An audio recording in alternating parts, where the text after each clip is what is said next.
สบายดีสวัสดีพี่น้อง FC ที่หักแพงบัดจุคู่สุกคนเด้อต่ออีพีหนึ่งพี่น้องไว้เนาะตอนนี้เฮากะยังพันได้เมื่อเด้อยังอยู่เพื่อนน้องปลากินเพิ่นเนาะ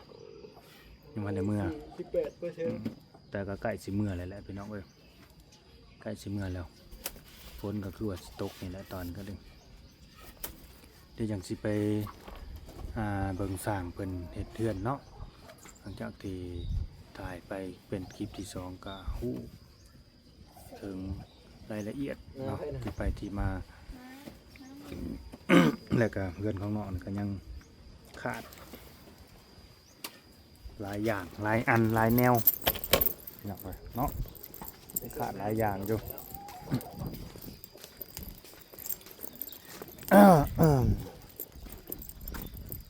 กินลูกอมก่อนที่เป็นแค่เล็กน้อย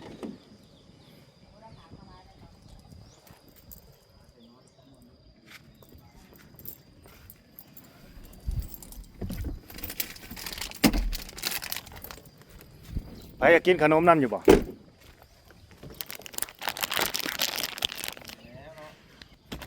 กินอยู่บ่เอาลืมสังเกตเบิ่งเฮือนนี่เนาะก้อนบล็อกเต็มอยู่หลังคาพุ่นจงใส่เต็งไว้อย่ามันนั่นปิวเพราะการล้มบ่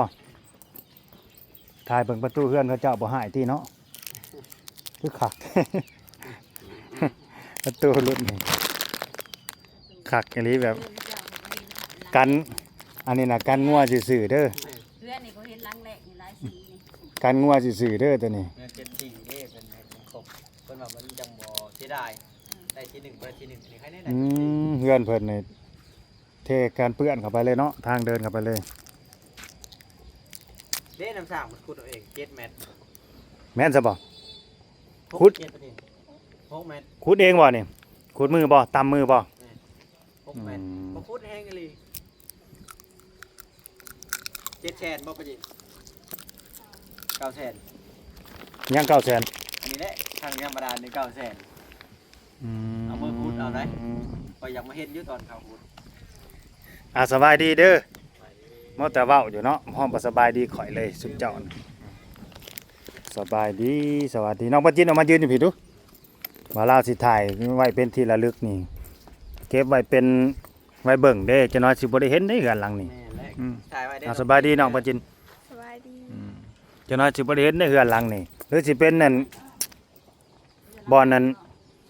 ขายขนมบ่หอยขนมเป็นพวงนั่นนี่บ่ได้เอาเฮือนหลังใหม่เด้ซะเนาะก็จังยามใดพี่น้องเอ้ยน้องเฮือนหลังใหม่น้องก็ดียังบ่ทันได้การันตี 100% ว่าสิแล้วตอนใดเนาะเพราะว่างบยังบ่เพียงพออะไรพี่น้องเอ้ยเนาะมันยังขาดยังเกินหลายอย่าง ก็ได้แต่หวังว่าผู้หลักผู้ใหญ่นี่สิช่วยเหลือน้องเพิ่นพี่น้องเอ้ยเนาะช่วยเหลือน้องเพิ่นนี่แหละอันนี้สิเป็นบอนอยู่เพื่อนแต่พ่อแต่แม่เพิ่นอันนี้อยู่คือคู่มื้อนี่ก็นอนอยู่นี่3 คนพ่อแม่ลูกบ่ฮ้อนบ่อยู่ในผู้เวลาฝนตกมานี่แบบปิดแทบบ่มีอากาศสิเข้าเลยนะนี่เอาเบิ่งคักแล้วเฮือนหลังนี้ก็เป็นกระตุกกระต๊อบเป็ดไผซานี่น้องปาจินเป็ดไผอันนี้เป็ดพี่น้องบ่ไก่กับไก่พี่น้อง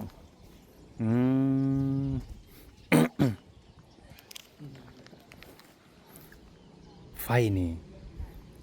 ใส่น้ำไผ่ซะไฟนี่ดึงเขาใส่เจ้าของเป็นส่วนตัวเลยบ่ใส่มันมาทางไหนหลักไฟอันนี้หลักไฟน่ะโอ้ยไม่เป็นตามันสิหักแท้มันยังบ่ได้มาตรฐานอีกอันนี้ก็ดีเคยหักแล้วแม่นบ่โอ้ไฟแท้นี่เขาเจ้าดึงต่อๆกันซื่อๆอันนี้ดึงต่อกัน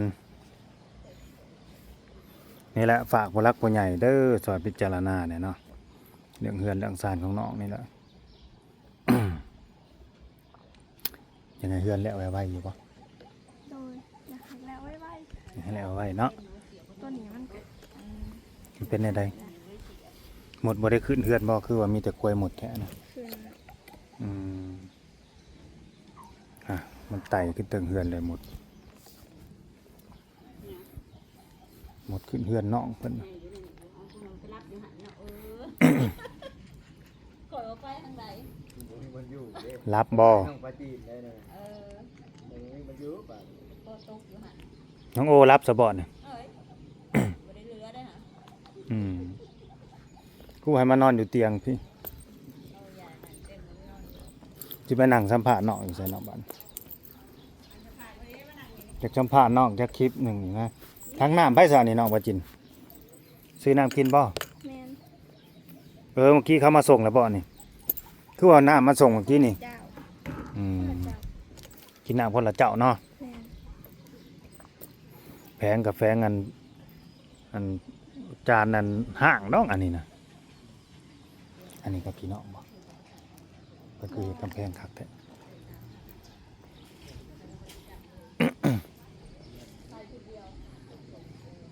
อย่างไงเฮือนน้องเพิ่นแล้วไว้พี่น้องเอ้ยเนาะอยากเฮ็ดแนวใดแล้วเฮาก็ยิงตามงบผู้หลักผู้ใหญ่เพิ่นเนาะแต่ว่า นี่ไม้ที่ต่อนี่ก็แบบมันกงๆนะไม้48ซื่อๆมาต่อเอาหากให้ว่านาแล้วก็แข็งแรงนี่บ่แข็งพี่น้องเอ้ยเฮือนนอกนี่มันสิลุบลงเด้อสังเกตบ่ โดย มันต่ำลงไปเทิงๆนี่มันสูงพี่น้องเอ้ยเวลาฝนตกมันก็สิไหลลงเลยน้ำสิไหลลงเลยคันเฮาบ่เทคานขึ้นสูงนะฮะน่ะมันก็สิไหลเข้าในเฮือนเลยฝากผู้หลักผู้ใหญ่เด้อทางบ่าวลาวอันนี้ก็ดีเนาะอีตนสงสารน้องเพิ่นนี่เด้อพี่น้องเด้อซอยกันเข้ามาคนละ5ละ10เนาะเพราะว่าปูนหินทรายทรายนี่ก็เหลือเท่านี้ แล้วก็แต่ว่าบล็อกนี่มีแล้วเนาะบล็อกนี่พอแล้วหินก็เหลือเท่านั้นหินมันก็สิบ่พอดอกอันน่ะหินสำนั้นน่ะหินมาแต่ใส่หนองคือใส่กระสอบห้องคักแท้น ซื้อไว้โดนแล้ว อืมหินซื้อไว้โดนแล้วดินนี่ก็พอดีพี่น้องเอ้ยพอดีงามแบบเป็นล็อกเนาะในนี่เนาะ โดย เป็นล็อกไผล็อกมันล็อกไผล็อกมันเลยเพื่อนหลังนี้แล้วแต่เฮิงแล้วบ่ แต่เฮ้ยว่า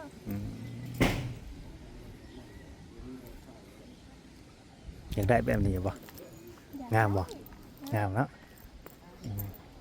งามพี่น้องเอ้ยเรือนแบบ โครงเล็กโครงหลังคาเล็กเรือนเขาเจ้าแต่กะได้สำเร็จเอาเนาะน้องเนาะสำบุญวาสนาเฮาเนาะได้สำเร็จเอาว่าแต่มันหนึ่งมาคือลบแดดลบฝนได้แข็งแรงลบแดดลบฝนแล้วก็มันหนาแน่นนะคนที่ออกสิเข้ามันก็ให้มันมีหน้าตู้ประตูให้มันมีเนี่ยประต่างหน้าไอ้น่ะให้มีประตูหน้าต่างเพิ่นว่าเนาะก็ลมหน้าลมหลังเฮาก็ได้มันก็อีกอย่างเนาะก็เป็นแสะเป็นสาวให้นะพี่น้องเอ้ยมันก็ ก็ต้องย่านตัวนี้แน่นะเนาะให้มันมิดชิดเกินสันลันแปนให้มันหนาแน่นกำลังพังพอไปทำงานผู้เดียวในมือละ200,000แต่ว่าไปคู่มือบ่ โดย บ่ได้มีวันหยุด บ่มี เงินนี่เขาจ่ายคู่มือบ่ แล้วแต่อยากได้ อืม ถ้าบ่มีก็ เบิก เบิกน้ำเพิ่น แบบนี้เนาะคันเฮาจำเป็นเฮาอยากใช้เฮาก็เบิกแบบนี้เนาะ โดย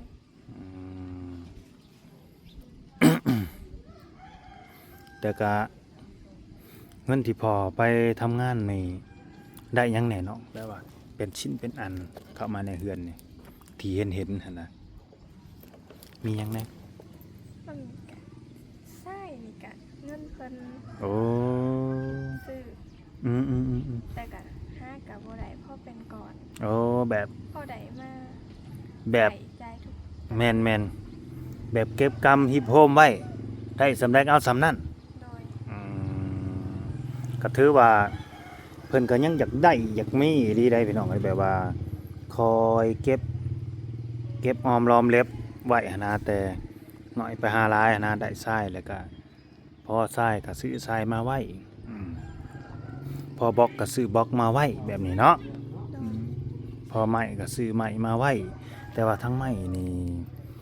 ผู้รักผู้ใหญ่ทางบ่าวแอนเพิ่นสมทบเข้ามาเป็นไม้แล้วก็โลซิ่งไม้โคงอะไรพี่น้องเอ้ยแล้วผู้ใหญ่ทางบ่าวแอนก็บ่าวลาวถามบ่าวแอนว่าเบิดแล้วงบ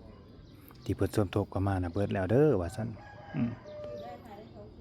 เหลือแต่อ่าเงินติด200,000นี่ว่าซั่นเนาะให้น้องเพิ่นแล้ว ไปซื้อปูนแต่ก็ยังดีได้แบบว่าคันได้จ้างสร้างเข้าไปอีกนี่ยังบ่มีเงินซ้ำเนาะ โดย บ่มีเงินจ้างอีก คอยเป็นคอยไป ก่อยเป็นก่อยไป แต่เพิ่นก็บ่ได้ขอบ่ผู้มาก่อให้เพิ่นบ่ได้ขอเงินบ่แบบขอขายแห้งหั่นนะเพิ่นบ่ได้ขอบ่ ซึ่งไก่ได้อยู่กัน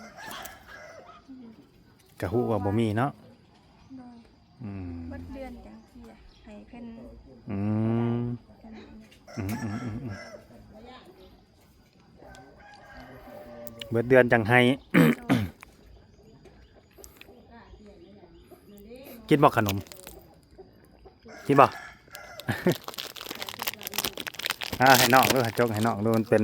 ลูกอมกาแฟได้อืม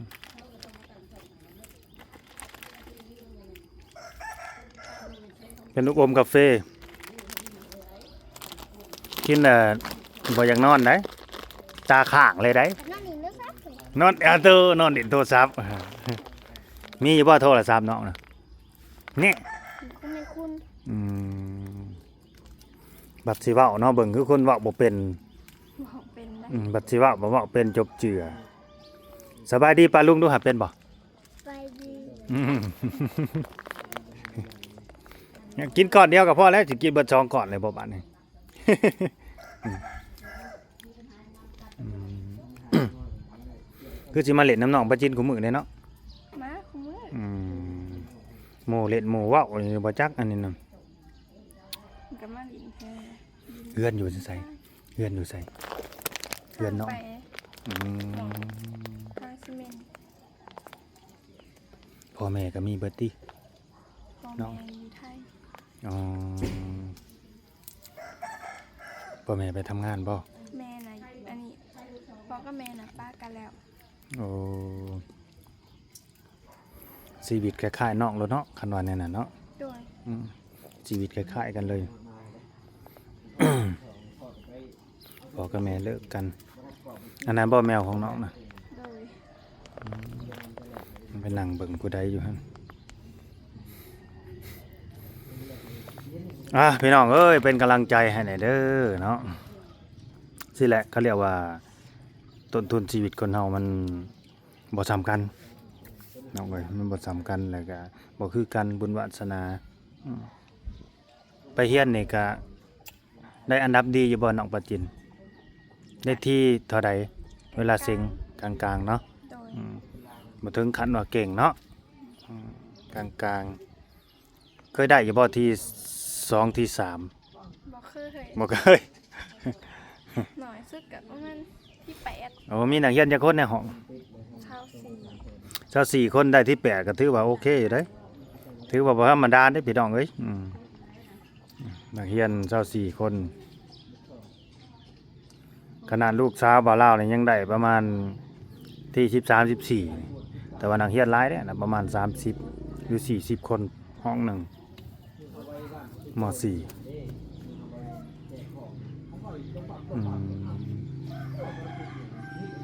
แต่ก็ช่วงภาคเรียนนี่บ่ได้มีแนวเฮ็ดบ่น้องก็บ่ได้มีแบบแบบว่าเวียกเฮ็ดนะไปเฮ็ดเวียกรับจ้างนั่นนี่บ่ได้มีบ่ได้ไปบ่ กลับไปอยู่ แบบไปหาซอยเหลือแบบครอบครัวหั้นนะแบบว่าซอยแบ่งเบาเพิ่นแบบนี้หั้นนะเฮ็ดอยู่เฮ็ดอยู่เนาะ โดย ไปเฮ็ดหยังแหน่เขาจ้างหยังแหน่ เขาจ้างหยังแน่น้องแบบว่าไปเฮ็ดเวียกหั่นน่ะ จ้าง เคยไปรับจ้างอยู่บ่ไปทำงานไปรับจ้างนั่นนี่ แบบใดแบบ ไป ดำหน้า ไปรับจ้างรับจ้างหาเงินซอยแม่แบบนี้หั่นน่ะ ไปแต่ดำหน้า อื เรื่อง ม อื่นก็บ่ได้ บ่ได้ไปเนาะเพราะว่าถ้าเข้าไปตลาดนี่มันไกลเด้นี่เนาะ ใกล้ ไกลต้องมีรถไปพี่น้องเอ้ยเฮาบ่มี เขาสิไปเฮ็ดเวียกตลาดหั่นน่ะมีแต่ไปดำนาช่วงนี้ก็ดีดำนาเท่านี้ก็จ้างมื้อเท่าไหร่น้อง มื้อ170,000 โอ้ บางหม้องก็200,000 170,000กับ200,000 โดย อืม ปกติแม่นี่จะไปประจำเนาะ โดยประจำ ข้าวก็ซื้อกินได้พี่น้องเอ้ยทางน้องปลาจินนี่เพราะว่าบ่มีไห้มีนาเนาะ โดย บ่ได้เฮ็ดไห้เฮ็ดนาซื้อกินตลอดแล้งตลอดฝนอืมเมื่อยได้คนเฮาแบบหาเงินซื้อข้าวน้ำซื้อของกินของใส่น้ำนั่นนี่กว่าสิจุบแต่ละอันแต่ละอย่างเนาะข้าวบัดเป็นสิ่งที่ว่าจำเป็นหลักๆในชีวิตเลยก็แม่นนะแต่ว่าบัดต้องได้หาเงินซื้อกินอีกบัดนี้จากนอนบ่อะนะ อดเนาจะน้อยสิพาเมื่อเพราะว่าเมื่อนี่ก็ต้องไปหาลูกชายอีก3 โมงอยู่เซโนมาเฮียนซัมเมอร์ก็ได้4 ปี5 ปีลูกชายบ่าว เรียนอนุบาล3เอื้อยนะอยู่ม.4 น้องอยู่อนุบาล3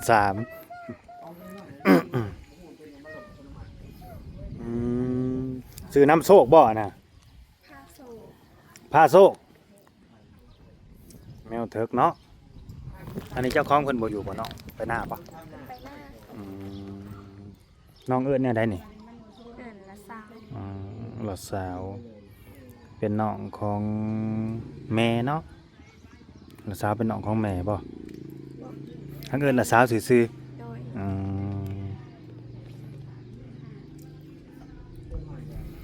ๆพี่น้องเอ้ยเนาะน้องเพิ่นนี่ก็เป็นแนวใดสิว่าจังได คิดซะว่าเป็นน้องลูกผู้หญิงคนหนึ่งอะไรพี่น้องกันเนาะที่ว่าเคยมีปมด้อยกับแม่นเนาะหนึ่งมาคือนี่แหละบ่อนอยู่บ่อนเศร้าแล้วก็2มาก็คือถ้าเกิดว่าผู้ใดที่ว่าติดตามเบิ่งแล้วก็ฮู้ที่ไปที่มาของน้องปาจินนี่ชีวิตน้องน่าสงสารใดพี่น้องเอ้ยเนาะน่าสงสารได้แบบว่ามีพอบังเกิดนั่นแหละว่าเป็นคนไทยพี่น้องเอ้ยเนาะพ่อของน้องแท้ๆน่ะเป็นคนไทยเนาะแม่น่ะเป็นลาวพ่อเป็นไทยแต่ว่าเลิกลากันไปนั่นแหละเนาะโดยความที่ว่าบ่เข้าใจกันแหละเรื่องของผัวเมียเนาะแล้วบัดติดต่อพอแล้วพอได้บัดพอบ่เว้าบ่ลมนำมีแต่ว่าบ่มีเวลาหั้นนะนี่แหละนี่ก็คือน่าสงสารน่าเห็นใจน้องตรงนี้คือกันเนาะถ้าเกิดว่าน้องเพิ่นแบบว่า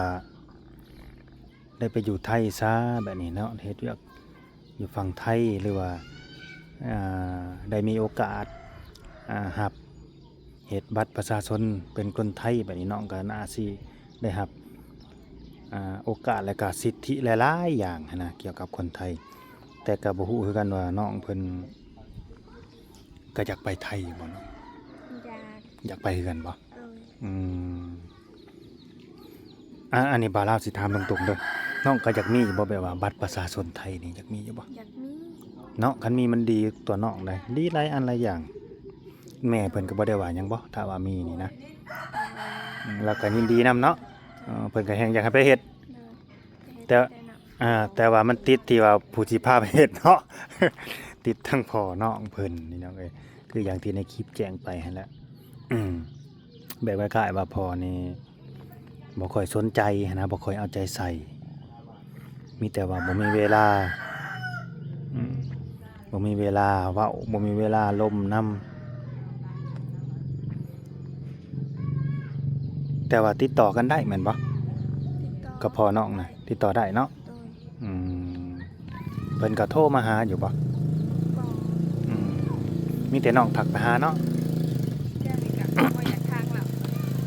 บ่อยากมาแล้วคนก็ อืแบบคล้ายๆเพิ่นบ่สนใจเนาะอืมก็เลยบ่อยากทักไปนี่แหละพี่น้องเอ้ยแต่ว่าพอที่ว่าอยู่นำปัจจุบันนี้แล้วก็ดีเนาะเพิ่นก็ดีเนาะดียอมรับว่าเพิ่นดีพี่น้องเอ้ยเพิ่นก็ดีนำลูกนำแม่น้องนั่นแหละเพิ่นก็ฮักกับแพงสำลูกของเพิ่นแท้ๆผู้หนึงพุ่นแหละเนาะ โดย อืม อะอันนี้ก็จังได้ก็เป็นกำลังใจให้เด้อน้องเด้อเนาะก็ให้มีผู้รักผู้ใหญ่ทั้งบ่าวลาวเด้อเอ็นดูเมตตาสงสารน้องเนาะแล้วก็ให้การช่วยเหลือสนับสนุนเนาะซัพพอร์ตเนาะซอยเฮ็ดเทือนเฮ็ดซ่านน้องให้แล้วให้เสร็จสมบูรณ์นั่นแหละพี่น้องเอ้ยเนาะที่ว่ายังก็ที่เฮ็ดนี่แหละเนาะที่เป็นเฮ็ดไปนี่ก็เฮ็ดไปเฮ็ดทำมีซ้ำ ตามมีตามเกิดพี่น้องเลยเนาะเพราะว่าสร้างกับพอน้องเฮ็ดเองกับอ้ายสร้างของใดนี่แหละมันก็เลยสิออกมาในรูปแบบนี้แน่ก็สิบ่ค่อยแข็งแรงบ่ค่อยได้มาตรฐานทันใดเพราะว่าเฮาบ่มีเงินหั่นนะก็ยังเฮ็ดดีก็ดีเสานี่ก็เสาหน้า12แล้วว่านี่ บ่ได้ใหญ่เท่าใดแล้วก็บ่ได้ยาวบ้านนี้ก็เอาไว้มื้อหน้ามื้อในพุ่นแหละพี่น้องเอ้ยเนาะทางบ่าวลาวก็สิได้เข้ามาเยี่ยมยามติดตามน้องเพิ่นไปเรื่อยๆเด้อพี่น้องเด้อเนาะฝากเป็นกำลังใจให้บ่าวลาวแล้วก็น้องปาจินนำเด้อพี่น้องเด้อเนาะถ้าเบิ่งถ้าชมนำกันไปดนๆเนาะจังไดก็ขอให้น้องเพิ่นอยู่ดีมีแรงเนาะสุขภาพแข็งแรงแล้วก็มีผู้รักผู้ใหญ่เพิ่นหักเพิ่นแพงเจ้าหลายๆเด้อน้องเด้อ โดย เนาะสำบายดีเนาะสำบายดีสำบายดีเป็นกำลังใจให้เนาะพี่น้องเอ้ยเนาะเฮาก็สิได้จบคลิปไว้ซ้ำนี้แหละเนาะขอบคุณเด้อผู้ที่เข้ามาเบิ่งมาชมตั้งแต่ต้นจนจบคลิปพี่น้องเอ้ย เนาะก็น่าสงสารน่าเห็นใจเขาแต่ก็ต้องยอมรับเนาะทุกสิ่งทุกอย่างมันก็ต้องคอยเป็นคอยไปแล้วก็เป็นไปตามบุญวาสนาของภัยของมันเนาะพี่น้องเนาะเรื่องเทียนเหตุการณ์กันด้วย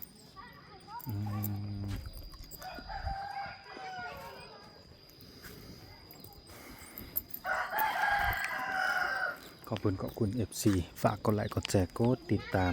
อยู่ดีมีแห่งหักแป้งแบ่งปันกันเด้อพี่น้องเด้อเนาะสบายดี